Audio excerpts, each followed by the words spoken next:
कथा, सत्संग आदि में देखा जाता है कि कृष्ण को भगवान का अवतार मानने वाले लोगों द्वारा कृष्ण से अधिक जयकारे राधा के लगाए जाते हैं। कुछ जयकारे तो मानो लोगों के तकिया कलाम से बन गए हैं, जैसे राधे राधे या जय श्री राधे। यहाँ तक कि अभिवादन में भी कुछ लोग नमस्ते या राम राम या जय राम जी की या जय कृष्ण जी की, इनके स्थान पर राधे राधे का प्रयोग करते हैं। कथा के बीच बीच में भजन के नाम पर राधा का गुणगान होता है, जिसको भजन की संज्ञा देना भी उचित नहीं जान पड़ता।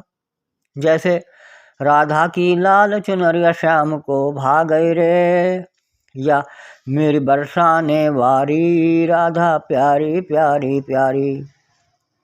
एक और है राधे राधे श्याम मिला दे, श्याम से मिला दे राधा श्याम से मिला दे।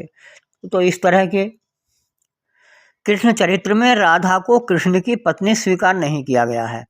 हाँ, उसे कृष्ण की सखा के रूप में तो दर्शाया गया है, यद्यपि वास्तव में वह मात्र एक गोपिका थी जो कृष्ण के सखा के रूप में भक्त थी। वो उम्र में भी कृष्ण से काफ़ी बड़ी थी और गांव के रिश्ते में कृष्ण की मामी लगती थी। खैर, प्रश्न है कि लोग कृष्ण की अपेक्षा राधा के जयकारे अधिक क्यों लगाते हैं। कुछ लोगों से इस विषय में वार्ता के उपरांत पता चला कि राधा खुश होंगी तो कृष्ण भी प्रसन्न हो जाएंगे, इसलिए राधा के जयकारे लगाते हैं। अब मेरे मन में प्रश्न उत्पन्न होता है कि क्या कृष्ण राधा के बिना ही प्रसन्न नहीं हो सकते? क्या उन्हें किसी मध्यस्थ की आवश्यकता है? ये भक्त लोग कृष्ण को ईश्वर मानते हैं और साथ ही यह भी स्वीकार करते हैं कि ईश्वर सबकी सुनता है, उसे तो केवल याद करने की आवश्यकता है। फिर ये लोग उसे सीधे ही न पुकार कर राधा के माध्यम से क्यों प्राप्त करना चाहते हैं? क्या ईश्वर को भी मध्यस्थ की आवश्यकता है? कुछ लोग गाते हैं श्याम से मिला दे राधा श्याम से मिला दे। ऐसा क्यों? क्या कृष्ण इन लोगों की मान्यता अनुसार ईश्वर होकर भी भक्त से सीधे नहीं मिल सकते? यदि ऐसा है तो वह ईश्वर तो क्या महान व्यक्ति भी सिद्ध नहीं होते? जबकि वास्तविकता यह है कि कृष्ण महानतम व्यक्ति थे।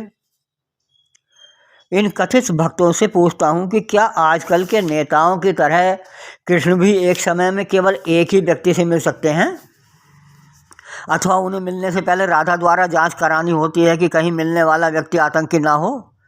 क्या राधा उनकी कोई पुलिस या गुप्तचर विभाग की अधिकारी है? हालांकि वर्तमान में ना कृष्ण जीवित था और ना राधा। हमने तो रामचरितमानस में पढ़ा है कि वन से अयोध्या लौटने के पश्चात राम एक साथ ही अलग अलग शरीर धारण करके प्रत्येक व्यक्ति से मिले थे, अन्यथा उनको तो वर्षों लग जाते सभी से एक साथ एक एक कर मिलने में। कृष्ण तो यूँ भी राम की तरह राम की 12 कलाओं की सापेक्ष 16 कलाओं के अवतार माने गए हैं, 16 कलाओं की ज्ञाता माने गए हैं। कहीं ऐसा तो नहीं कि राधा का गुणगान करने का कुछ और ही कारण हो?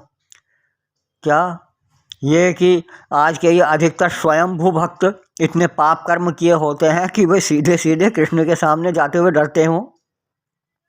वे सोचते हों कि यदि कृष्ण उनके बायोडाटा या रिज्यूम अर्थात व्यक्तित्व परिचय में कहीं पाप और पुण्य के कर्मों का विवरण भी मांग बैठे तो वो पुण्य का कॉलम कैसे पूरा कर पाएंगे। इसलिए वे पहले ही राधा को खुश करके इस बात के लिए तैयार कर लेना चाहते हों कि कृष्ण उनसे मिलने पर उनका बायोडाटा मांगे बिना ही सुविधा भोगियों की लिस्ट में उनका भी नाम शामिल कर लें।